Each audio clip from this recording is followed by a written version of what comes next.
হাওড়ায় খোলা হয়েছে হেল্প ডেস্ক। বিভিন্ন জায়গা থেকে লোকজন আসছেন, খোঁজ নিচ্ছেন প্রিয়জনদের। গৌরাঙ্গ দাস নামে এক ব্যক্তি হেল্প ডেস্কে এসে খোঁজ নেন তার দাদা বরুণ দাসের। দুর্ঘটনার পর থেকেই দাদার সঙ্গে সম্পূর্ণ যোগাযোগ বিচ্ছিন্ন। হন্তদন্ত হয়ে হাওড়া স্টেশনের নিউ কমপ্লেক্সের হেল্প ডেস্কে তিনি জানান হাওড়ার গুপ্তিপাড়ায় বাড়ি তাদের।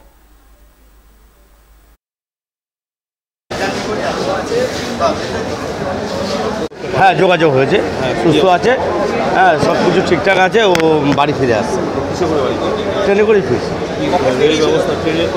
ওটা খবর আমি নিইনি, ও ট্রেনে করে ফিরছে ব্যাস।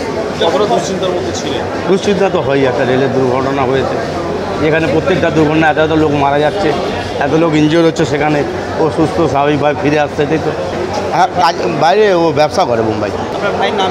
বরুণ দাস। আপনার নাম? গৌরাঙ্গ দাস। আমার বাড়ি গুপ্তিপাড়া, কলকাতা থেকে উঠেছিল, মুম্বাই যাচ্ছিল।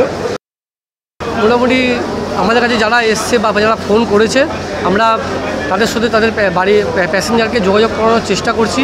আমরা এখানে যা ডিটেলসগুলো পাচ্ছি আমরা নিয়ে আমাদের অফিসিয়ালদের কাছে পাঠাচ্ছি, ওনারা সেই মতো ফিডব্যাক দিচ্ছে। আপনারা এইমাত্র দেখতে পেলেন যে একজন প্যাসেঞ্জার এসেছিলেন, ওনার ভাই ওই গাড়িতে যাত্রা করছিল, তো ওনার সাথে কথা হয়েছে, ওনার ভাই সুস্থ আছে, ওনার ভাই ফিরে আসছে। মানে আমাদের কাছে যারা ওই গাড়িতে আসছিল তাদের ব্যাপারে যারা ইনফরমেশন চাইছে আমরা খালি সেটুকুনি দিতে পারছি। আমাদের রেলের তরফ থেকে যতটুকু হেল্প করার আমরা করছি।